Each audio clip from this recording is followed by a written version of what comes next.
It was a cold night in 1980 when a young couple, fresh from celebrating their wedding day, drove down a quiet road in Watertown, Wisconsin. They were laughing, holding hands, and enjoying the start of their new life together. But what happened next would leave investigators baffled for decades. An unknown man approached their car, broke in, and shot them both to death before vanishing into the darkness without a trace. The killer's identity? A mystery. The motive? Unknown. It was as if he had simply appeared out of thin air.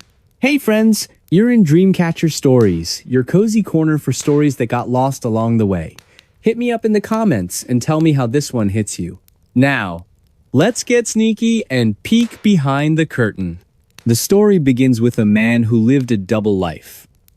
To those around him, he seemed like a reformed criminal, someone who had turned away from his dark past and embraced law-abiding citizenship.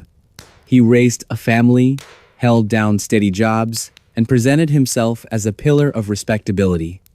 But behind closed doors, things were far from perfect. His daughter, now grown, grew up fearing him. She knew her father wasn't the man he claimed to be. Behind his calm exterior lay a violent temper and compulsive tendencies that made her question everything about him. Throughout her childhood, she remembered nights when the entire family would pack up suddenly and move in the dead of night. Her father always gave the same excuse. I was an informant back in jail, and some people I snitched on have found us. We need to disappear. But even as a child, she didn't believe him. Something felt off about these stories. As she grew older, her suspicions deepened. Was her father still involved in crime? Or worse, was he hiding something darker? Fast forward to 2009, long after the world had forgotten about him. April, now 40 years old, decided it was time to confront the truth about her father. She couldn't shake the feeling that he had never truly changed. One name kept coming back to haunt her thoughts. Ed Edwards, a man whose charm masked a sinister history. Growing up, April had witnessed moments of violence and manipulation at home. And then there were the moves, the constant uprooting of their lives under mysterious circumstances. Each time they relocated, April wondered if her father was running from something or someone. But it wasn't until she stumbled upon an unsolved murder case from 1980 that pieces started falling into place.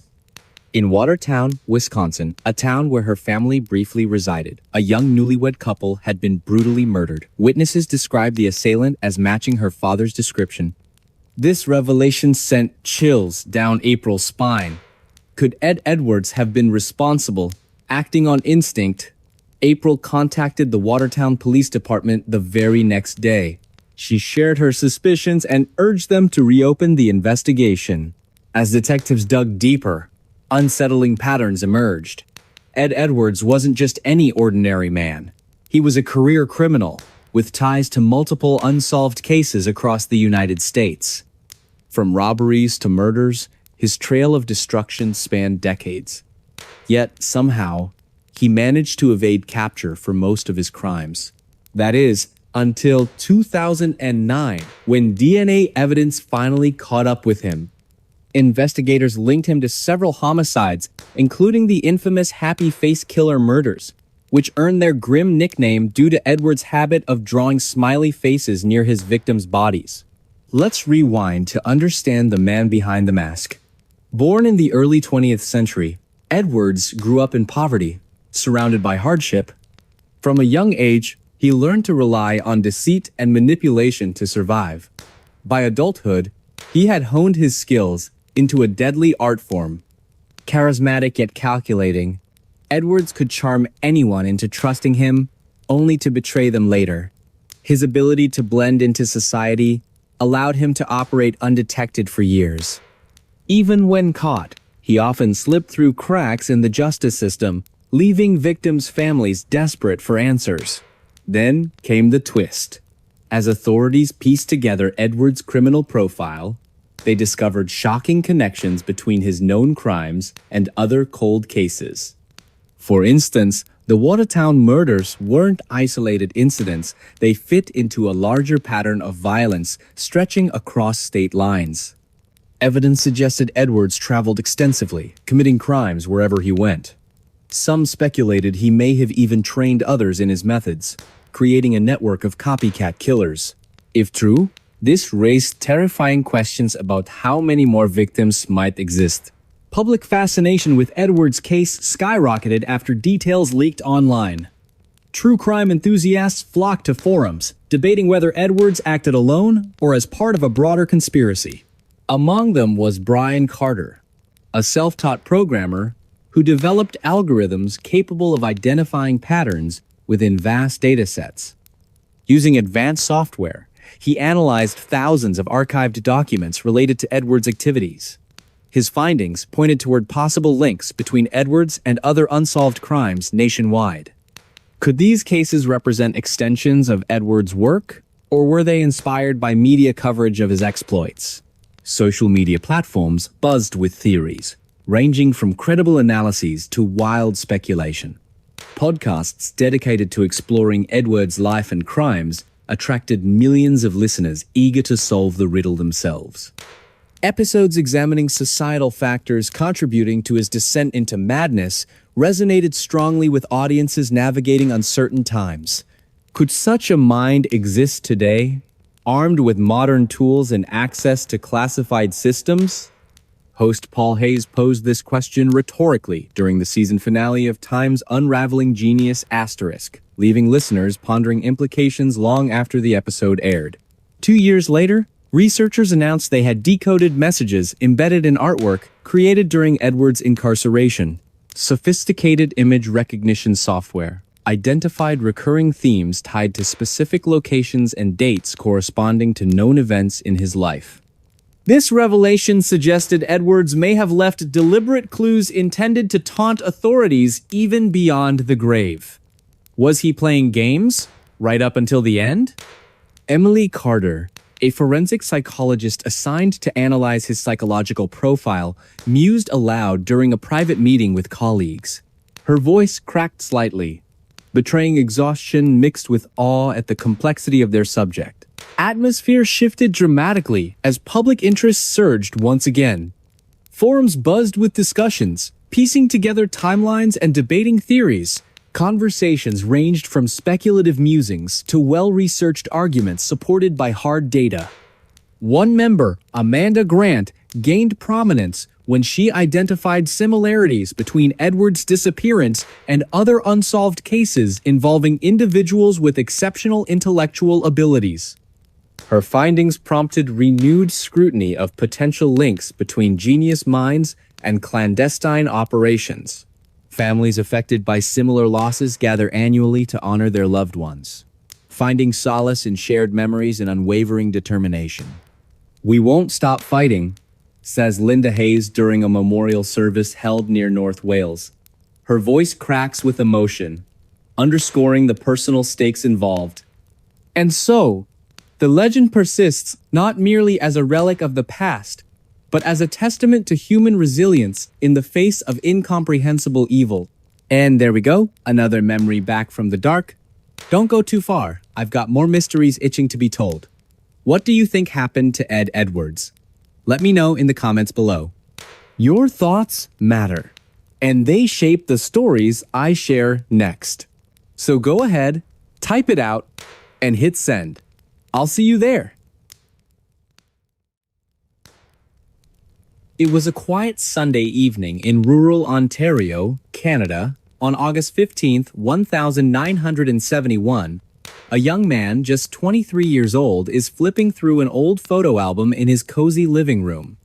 The pages are filled with snapshots of adventure scuba diving in crystal clear waters, mountain biking down rugged trails, and skydiving above sprawling landscapes. He lived for adrenaline, always chasing the next thrill. But as he turned another page, there came a knock at the door, a sound that would change everything. Little did he know, this seemingly ordinary moment would spiral into one of the most baffling cases ever recorded. Hey friends, you're in Dreamcatcher Stories, your cozy corner for stories that got lost along the way. Hit me up in the comments and tell me how this one hits you. Now, let's get sneaky and peek behind the curtain. The small town where our story unfolds is picturesque, surrounded by dense forests and rolling hills. It's the kind of place where everyone knows each other, and life moves at a slow, predictable pace. Our protagonist, Michael, had grown up here, but never quite fit the mold of a quiet country boy. To those who knew him, he was magnetic, charismatic, daring, and always pushing boundaries. His walls were adorned with maps marking destinations he dreamed of exploring, and his bookshelves overflowed with tales of survival and exploration. Yet, despite his love for adventure, Michael remained deeply connected to his roots, often spending weekends helping neighbors or visiting family nearby. That fateful evening, Michael sat alone in his modest home, reminiscing about past escapades captured in photographs. As dusk settled over the horizon, casting long shadows across the room, the sudden knock startled him. Pausing mid-page flip, he rose from his chair and opened the door to find a police officer standing on his porch. The officer introduced himself politely, explaining that he was conducting routine checks in the area. Michael welcomed him inside, offering coffee as they chatted casually about local happenings. Nothing seemed unusual until later that night, when strange noises echoed outside Michael's house. As hours passed, unease crept into Michael's mind. He couldn't shake the feeling that something wasn't right. A distant rustling in the bushes caught his attention, followed by faint whispers carried on the wind.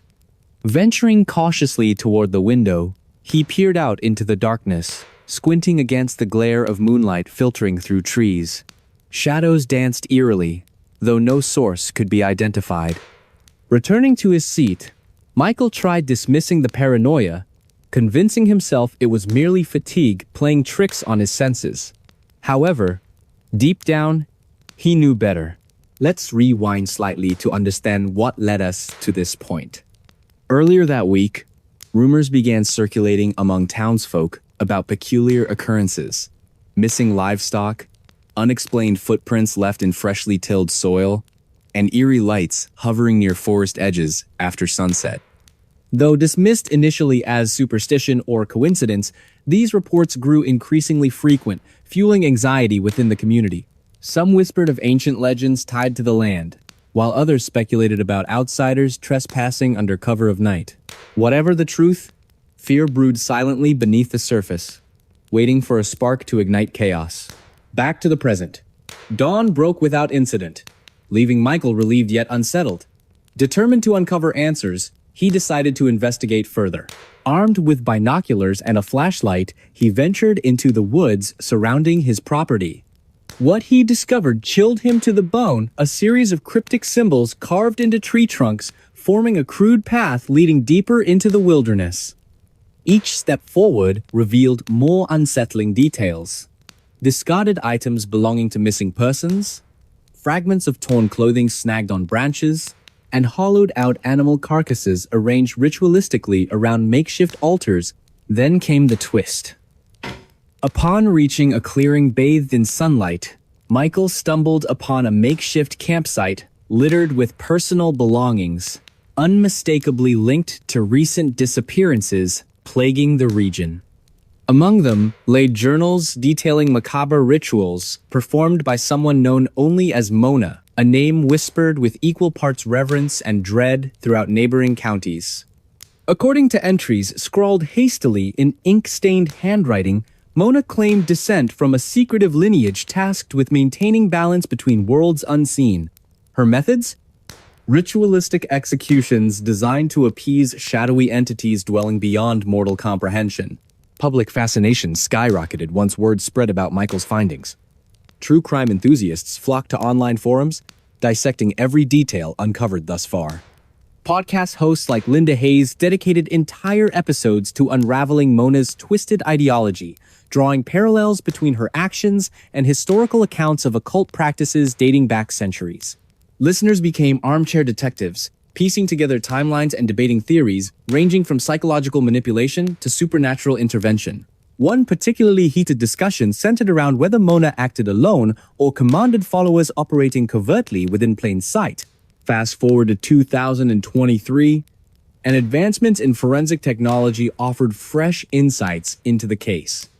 Researchers applied cutting-edge DNA analysis techniques to trace potential links between Mona's victims, revealing patterns previously obscured by time and decay.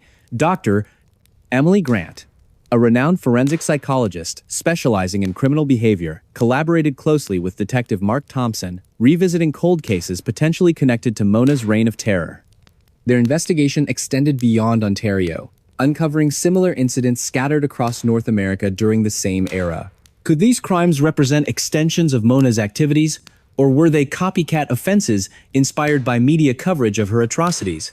Meanwhile, social media platforms buzzed with activity as amateur sleuths joined forces with seasoned investigators. Reddit threads dissected evidence, Twitter hashtags trended globally, and YouTube channels uploaded videos analyzing cryptic messages embedded within Mona's journals.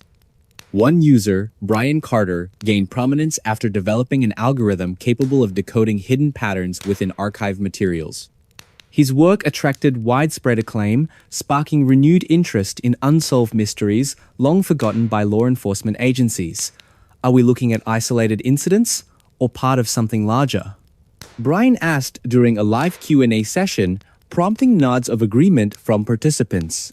Atmosphere shifted dramatically as public intrigue surged once again. Forums buzzed with discussions, piecing together clues and debating theories. Conversations ranged from speculative musings to well-researched arguments supported by hard data. One member, Amanda Grant, gained prominence when she identified similarities between Mona's case and other mysterious deaths involving individuals found miles away from their last known location. Her findings prompted authorities to explore connections previously dismissed as coincidental. Are we looking at copycat crimes? Or does this suggest something larger? By now, you might think the story ends here, but it doesn't. In recent years, new developments reignited interest in the case. Forensic genealogy techniques identified relatives linked to DNA profiles discovered at the crime scene years earlier, prompting investigators to revisit old leads. Detectives traced these connections back to individuals known to associate with underground organizations specializing in illegal technology trade. Could these groups have played a role in Mona's demise? If so, why target someone seemingly disconnected from their operations? Amidst growing intrigue, amateur sleuths joined professional detectives in piecing together fragments of information. Podcasts dedicated to exploring her life and crimes reached millions, sparking debates among listeners eager to solve the riddle themselves. Episodes examining societal factors contributing to her descent into madness resonated strongly with audiences navigating uncertain times. Could such a mind exist today, armed with modern tools and access to classified systems?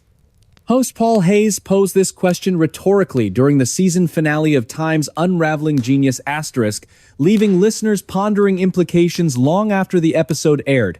2 years later, researchers announced they had decoded messages embedded in artwork created during her final days. Sophisticated image recognition software identified recurring themes tied to specific locations and dates corresponding to known events in her life. This revelation suggested she may have left deliberate clues intended to taunt authorities even beyond the grave. Was she playing games right up until the end? Emily Cotter, a forensic psychologist assigned to analyze her psychological profile, mused aloud during a private meeting with colleagues. Her voice cracked slightly, betraying exhaustion mixed with awe at the complexity of their subject. Atmosphere shifted dramatically as public interest surged once again. Forums buzzed with discussions, piecing together timelines and debating theories. Social media campaigns reached millions, reminding the world of her story and the importance of vigilance. What really happened to her? Is she still alive somewhere, waiting to be found? Or did some cruel twist of fate claim her life that fateful evening? These questions lingered like shadows over Willow Creek, casting doubt and despair over the hearts of those who cared. And there we go, another memory back from the dark. Don't go too far, I've got more mysteries itching to be told. What do you think happened to Michael? Let me know in the comments below. Your thoughts matter, and they shape the stories I share next. So go ahead, type it out, and hit send. I'll see you there. It was a cold February night in 2022 when something unthinkable happened in southern Mexico. A woman working late at a hotel reception desk receives an urgent call from her husband. He's been robbed, his motorcycle stolen right out from under him while he was running errands. Determined to recover what was taken, the couple sets off into the dangerous streets of their crime-ridden city. But as they ventured deeper into the darkness, neither could have predicted the horrors that awaited them or how drastically their lives would change within hours. Hey friends, you're in Dreamcatcher Stories, your cozy corner for stories that got lost along the way. Hit me up in the comments and tell me how this one hits you. Now, let's get sneaky and peek behind the curtain. The story begins in San Cristal de las Casas, a picturesque yet perilous town nestled between rolling hills and vibrant landscapes. On the surface, it looks like any other charming Mexican locale, with cobblestone streets, colorful buildings, and bustling markets. Yet beneath its beauty lies a darker reality, a place riddled with street crime, drug trafficking, and violence. It's not uncommon for locals to warn visitors against wandering alone after sunset, especially in certain neighborhoods known for gang activity. For residents like Paula Ruiz, however, life here is simply part of the routine. She knows the risks, but has learned to navigate them carefully over time. Paula, a 41-year-old receptionist at a 4-star hotel, had just wrapped up another long shift on Saturday, February 19th. The lobby buzzed all evening with tourists checking in, asking questions about local attractions, or requesting clarifications about directions. By 11 p.m., things finally began to quiet down, giving her a moment to breathe. That's when her phone rang. It was her husband, Miguel, his voice tense and hurried. Someone had stolen his motorcycle, a prized possession and essential mode of transportation for their daily lives. Frustrated but resolute, Miguel asked Paula to meet him so they could search for the thief together. Paula hesitated. She knew better than to chase trouble in such a volatile area, but she also understood her husband's frustration. They lived paycheck to paycheck, and losing the bike meant more than inconvenience. It meant financial strain. After grabbing a flashlight and some basic supplies, Paula left the hotel and joined Miguel near the spot where the theft occurred. Together, they scoured nearby alleys and side streets, calling out occasionally in hopes of spotting the culprit. The air grew colder as midnight approached, but their determination kept them moving forward. As they delved deeper into unfamiliar territory, the atmosphere shifted noticeably. Streetlights flickered weakly, casting eerie shadows across empty sidewalks. Laughter echoed distantly from bars and clubs, but otherwise, the streets felt eerily deserted. Then came the first sign of trouble. Faint voices whispering in hushed tones ahead. Paula gripped Miguel's arm tightly, urging caution. Whatever, or whoever, they were approaching didn't seem friendly. Still, they pressed on, driven by desperation and anger over the stolen bike. Suddenly, everything changed. From the shadows emerged 3 figures, their faces obscured by hoods. One carried a makeshift weapon, a metal pipe, glinting ominously in the dim light. Without warning, they surrounded Paula and Miguel, demanding valuables and threatening violence if resistance ensued. What started as a simple attempt to retrieve a stolen item quickly spiraled into chaos. When Miguel tried to reason with them, pleading that the motorcycle was all they owned, the situation escalated violently. A struggle broke out, brief but brutal. In the confusion, Paula managed to break free, stumbling backward into the darkness. But Miguel wasn't so lucky. His cries for help faded as the attackers dragged him away, leaving Paula stranded and terrified. Alone and overwhelmed, Paula did the only thing she could think of: run. Her heart pounded wildly as she sprinted through winding alleyways, adrenaline masking the pain in her legs. She eventually stumbled upon a small convenience store still open late, collapsing inside as tears streamed down her face. Gasping for breath, she begged the clerk to call the police. Officers arrived shortly afterward, taking her statement and promising to launch an immediate investigation. But deep down, Paula feared the worst. This wasn't just a robbery gone wrong, it was a nightmare unfolding in real time. Let's rewind slightly to understand the couple's background. Paula and Miguel weren't reckless people. Quite the opposite. They were hardworking individuals who had built a modest life despite the challenges of living in such a volatile environment. Paula often joked that surviving in San Crisol required equal parts courage and luck. Over the years, they developed coping mechanisms, avoiding certain areas, staying vigilant, and relying on each other for support. Their bond was unshakable, forged through shared struggles and dreams of a better future. So when Miguel disappeared without explanation, Paula's world crumbled. Not knowing whether he was alive or dead consumed her every waking thought. Days turned into weeks as authorities combed the city for clues. Despite extensive searches and interviews with potential witnesses, no concrete evidence surfaced. Rumors circulated among locals, ranging from plausible theories, gang initiation rituals, to far-fetched speculation. Kidnapping rings targeting foreigners.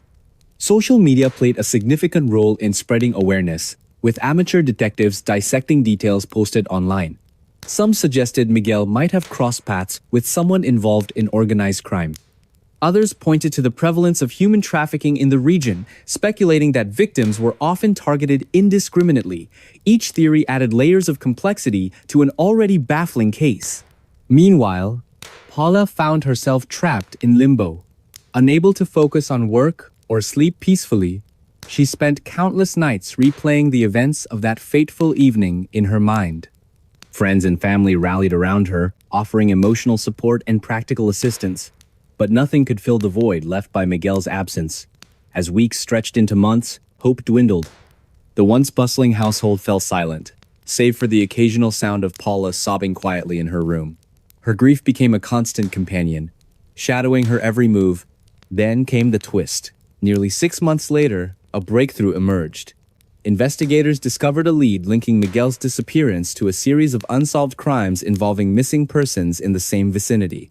Among the recovered items was a blood-stained jacket believed to belong to Miguel. DNA testing confirmed the match, sending shockwaves through the community. Authorities speculated that Miguel might have been abducted and held captive before meeting a grim fate. While the exact circumstances remained unclear, one thing was certain. The perpetrators hadn't acted alone. Evidence suggested ties to a larger criminal network operating throughout the region. Public fascination with the case skyrocketed following these revelations. True crime enthusiasts flocked to forums debating possible motives and outcomes. Podcasts dedicated to exploring similar cases gained traction, drawing millions of listeners eager to piece together fragments of information.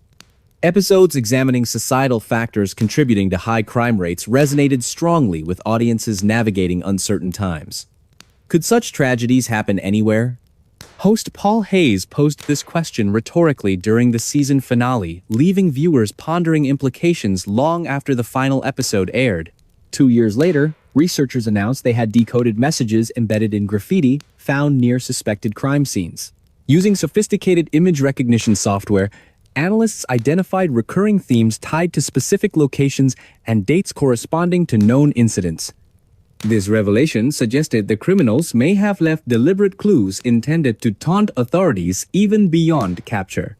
Was this arrogance or a calculated game designed to prolong suffering? Emily Carter, a forensic psychologist assigned to analyze behavioral patterns, mused aloud during a private meeting with colleagues. Her voice cracked slightly, betraying exhaustion mixed with awe at the complexity of their subject. Atmosphere shifted dramatically as public interest surged once again. Forums buzzed with discussions, piecing together timelines and debating theories. Conversations ranged from speculative musings to well-researched arguments supported by data. One member, Amanda Grant, gained prominence when she identified similarities between Miguel's disappearance and other mysterious deaths involving individuals found miles away from their last known location. Her findings prompted renewed scrutiny of potential links previously dismissed as coincidental. Are we looking at copycat crimes? Or does this suggest something larger? Families affected by similar losses gather annually to honor their loved ones, finding solace in shared memories and unwavering determination. "We won't stop fighting," says Linda Hayes during a memorial service held near San Crisol. Her voice cracks with emotion, underscoring the personal stakes involved. And so, The legend persists not merely as a relic of the past, but as a testament to human resilience in the face of incomprehensible evil. And there we go, another memory back from the dark. Don't go too far, I've got more mysteries itching to be told. What do you think happened to Miguel? Let me know in the comments below. Your thoughts matter, and they shape the stories I share next. So go ahead, type it out, and hit send. I'll see you there. A remote jungle in Guyana, South America, where nearly 1,000 people lived together in what appeared to be a utopian community. It was called Jonestown, named after its charismatic leader who promised equality, peace, and salvation. But on November 18th, 1978, the world would learn of its horrifying end. A tragedy that left 918 men, women, and children dead under circumstances so shocking they remain etched into history as one of humanity's darkest chapters.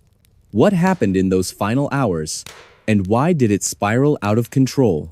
Hey friends, you're in Dreamcatcher Stories, your cozy corner for stories that got lost along the way. Hit me up in the comments and tell me how this one hits you.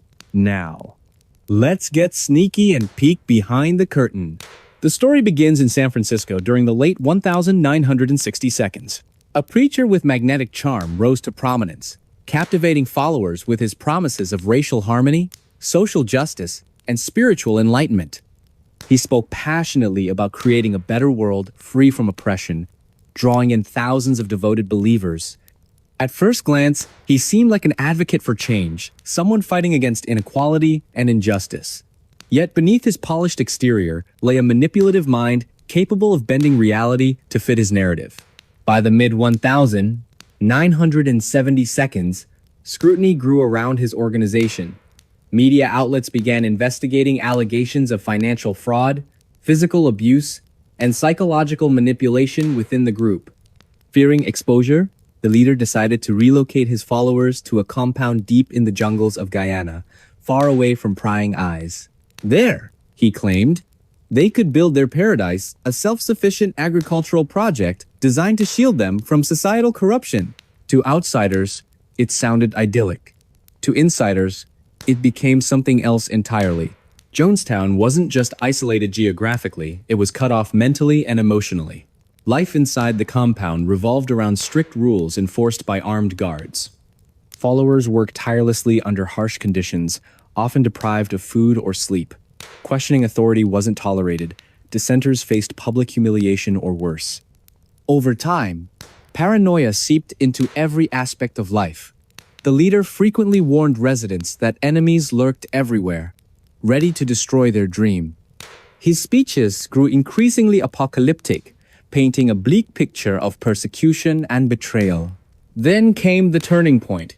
In November 1978, Congressman Leo Ryan traveled to Jonestown to investigate claims of human rights abuses. Accompanied by journalists and concerned family members, he arrived expecting chaos but found a well-maintained settlement. Residents greeted him warmly, singing songs and sharing meals.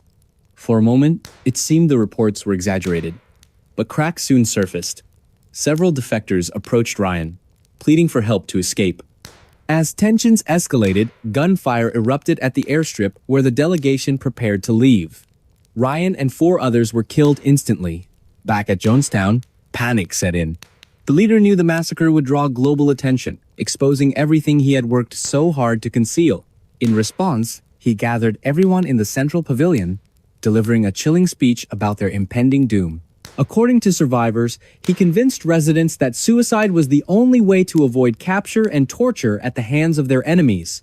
Cyanide-laced flavor aid was distributed, starting with the children. Adults followed suit, drinking the poison willingly, or so it seemed. What makes this tragedy even more harrowing is the sheer scale of death. Entire families perished together, their bodies sprawled across the muddy ground. Some tried to resist, only to be forcibly injected with the lethal mixture. Others fled into the jungle, hoping to evade fate. But few succeeded. By morning, Jonestown lay silent. its once vibrant community reduced to a graveyard. Now, let's rewind to understand how such a nightmare unfolded. How did a man initially seen as a beacon of hope turn into a figure synonymous with mass destruction? Experts believe his charisma masked deeper issues: narcissism, delusions of grandeur, and an insatiable need for control. Early followers described him as empathetic and inspiring, qualities that attracted vulnerable individuals seeking purpose. Over time, however, his methods shifted. Public shaming sessions replaced encouragement. Loyalty tests replaced trust. Fear became the glue holding the community together. For years, questions lingered. Were the residents brainwashed, unable to think critically? Or did some truly believe in the cause until the bitter end? Psychological studies suggest both scenarios played a role. Many victims exhibited signs of Stockholm Syndrome, clinging to their captor out of desperation. Others may have genuinely feared external threats, conditioned to see the leader as their savior.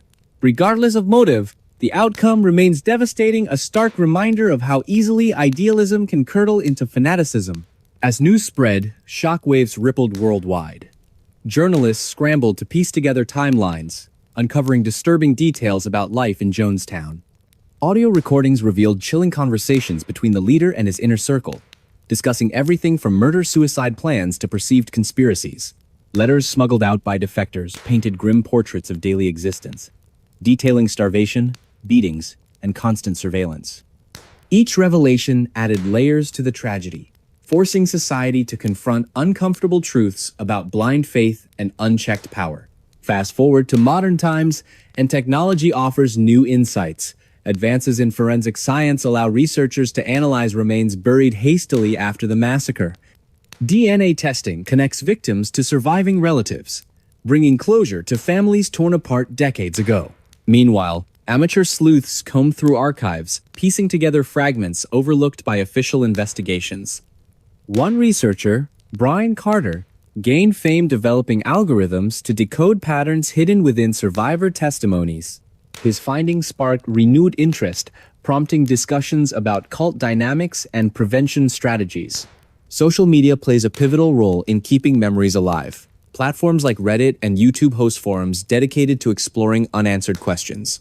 True crime enthusiasts debate theories ranging from government cover-ups to supernatural influences. Among them is Linda Hayes, whose podcast Times Voices of Jonestown Times combines archival footage, expert interviews, and first-hand accounts to create immersive narratives. Episodes resonate deeply with listeners, sparking conversations about mental health, trauma recovery, and accountability. Public fascination extends beyond podcasts. Documentaries, books, and museum exhibits continue shedding light on Jonestown's legacy.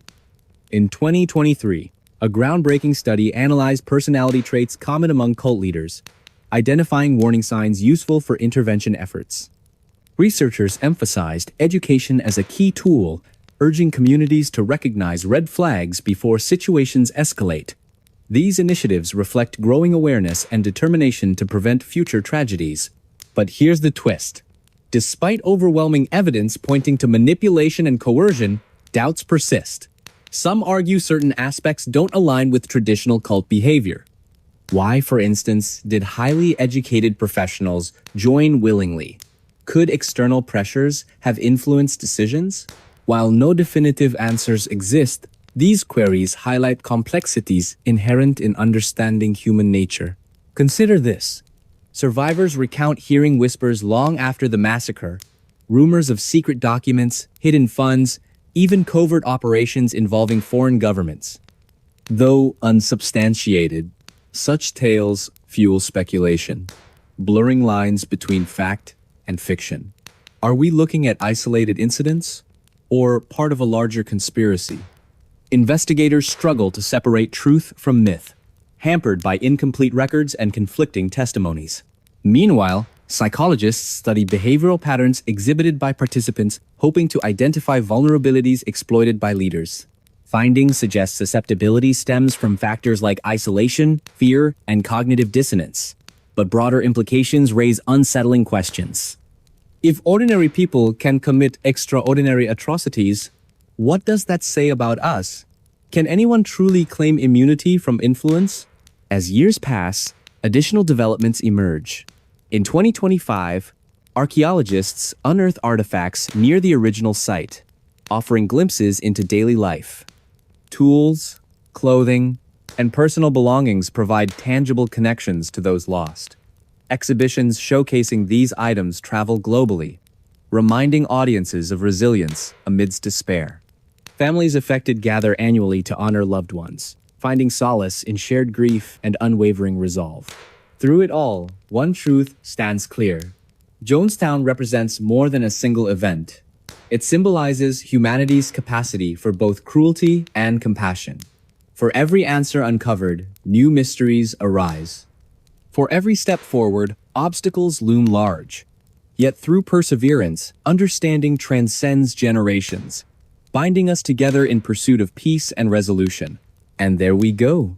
Another memory back from the dark. Don't go too far, I've got more mysteries itching to be told. What do you think really happened in Jonestown? Was it pure manipulation? Or did other forces play a role? Let me know in the comments below. Your thoughts matter, shaping not just my stories, but our collective quest for truth. Until next time, stay curious and keep questioning.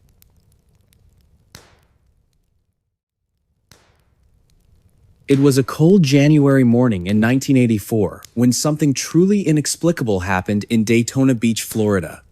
A young man, just 19 years old, woke up like any other day, ate breakfast, dropped his younger brother off at school, and drove to his university for class. But within hours, he vanished without a trace. Days turned into weeks, then months, and still no answers surfaced. And here's the kicker, he reappeared 10 years later, frozen solid inside a block of ice in the middle of a Wisconsin forest. How did he get there? What happened during those missing years? The mystery only deepens from here. Hey friends, you're in Dreamcatcher Stories, your cozy corner for stories that got lost along the way. Hit me up in the comments and tell me how this one hits you. Now, let's get sneaky and peek behind the curtain. The story begins in Daytona Beach, a quiet coastal town where life moves steadily under the warm Florida sun. Our protagonist lived an ordinary life with his family in a modest home near the beach. He was studying aeronautical mathematics, a subject as intricate as it sounds, and seemed destined for greatness. Friends described him as intelligent, ambitious, and kind-hearted. His days followed a predictable rhythm. Wake up early, take care of responsibilities, and focus on academics. Nothing about him suggested someone who would vanish into thin air or end up encased in ice hundreds of miles away. On January 24th, 1984, everything appeared normal. He started his day by heading downstairs, grabbing a quick bite to eat, and driving his younger brother Frank to school. After dropping him off, he made his way across town to the university campus. Witnesses confirmed seeing him park his car and walk toward the building where his classes were held. Yet, as soon as he stepped out of sight, something went terribly wrong. No one saw him again after that moment. His belongings remained untouched in his car, including his textbooks, wallet, and keys. It was as if he had simply evaporated into thin air. At first, authorities dismissed the disappearance as a potential runaway case. They speculated he might have left voluntarily due to stress or personal issues. However, those closest to him knew better. He wouldn't just leave, said a close friend during interviews. He cared too much about his family and his studies. As days stretched into weeks, panic set in among loved ones. Flyers were distributed, search parties organized, and pleas aired on local news channels, all to no avail. The oceanfront community rallied together, scouring nearby woods, beaches, and neighborhoods, but not a single clue emerged. Let's rewind to understand what made this case so baffling. Timothy wasn't reckless or prone to disappearing acts. In fact, he was meticulous, always planning ahead and keeping everyone informed of his whereabouts. Neighbors recalled seeing him regularly jogging along the coastline, waving hello to passers-by. His professors praised his dedication to learning, noting how often he stayed late to ask questions or clarify concepts. To everyone who knew him, Timothy represented stability, a beacon of reliability in uncertain times. So why did he vanish so suddenly? And why did all attempts to locate him fail? Then came the twist. Exactly 10 years later, in 1994, hunters stumbled upon a shocking discovery deep within the Chequamegon-Nicolet National Forest in northern Wisconsin. There, partially buried beneath layers of snow and debris, lay a massive block of ice containing a human body perfectly preserved inside. Authorities identified the remains as belonging to none other than Timothy Molnar, the same teenager who disappeared a decade earlier. Initial examinations revealed no signs of trauma, poisoning, or illness. Instead, his body exhibited symptoms consistent with hypothermia, suggesting exposure to extreme cold temperatures shortly before death.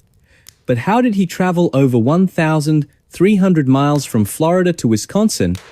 Why was he found frozen solid despite being last seen alive in mild weather conditions?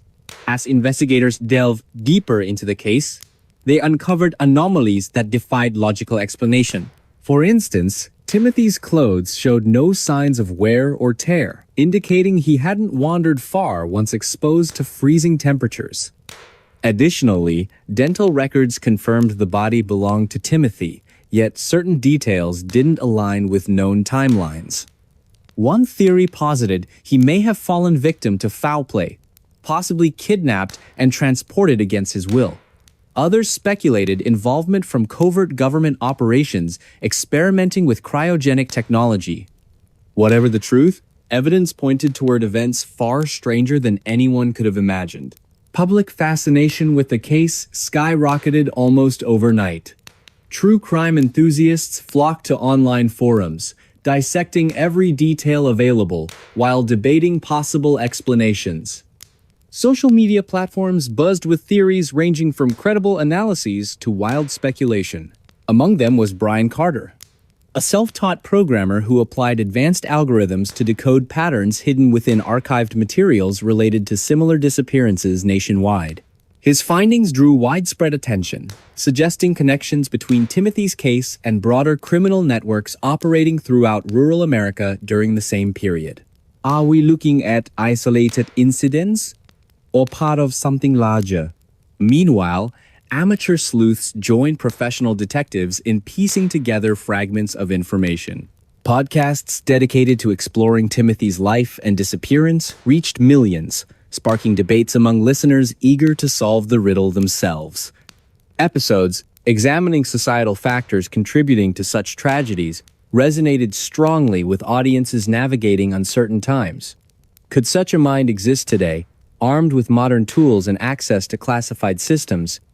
Host Paul Hayes posed this question rhetorically during the season finale of Time's Unraveling Genius*, leaving listeners pondering implications long after the episode aired.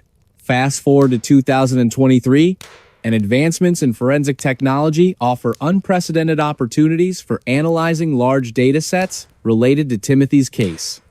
Using machine learning models, researchers sifted through thousands of pages of archived material, flagging patterns previously overlooked by human eyes. Their findings suggest ties between Timothy's activities and similar disappearances worldwide, hinting at organized crime or rogue governmental factions. Could he have stumbled upon information threatening national security, triggering his elimination? Or was his fate tied to personal demons haunting him long before that fateful night? One breakthrough stood out above the rest: a notebook filled with hand-drawn diagrams depicting geometric shapes resembling crop circles. Inside, annotations referenced concepts borrowed directly from quantum theory, including mentions of black holes and multiverse theory. Experts struggled to interpret their meaning, though many agreed they pointed toward experimentation with untested scientific principles. Did he truly believe he could unlock doors to alternate realities? Or was this simply the product of mental instability exacerbated by pressure from his demanding career? By now, you might think the story ends here, but it doesn't. In recent years, new developments reignited interest in the case. Forensic genealogy techniques identified relatives linked to DNA profiles discovered near the crime scene, prompting authorities to revisit old leads.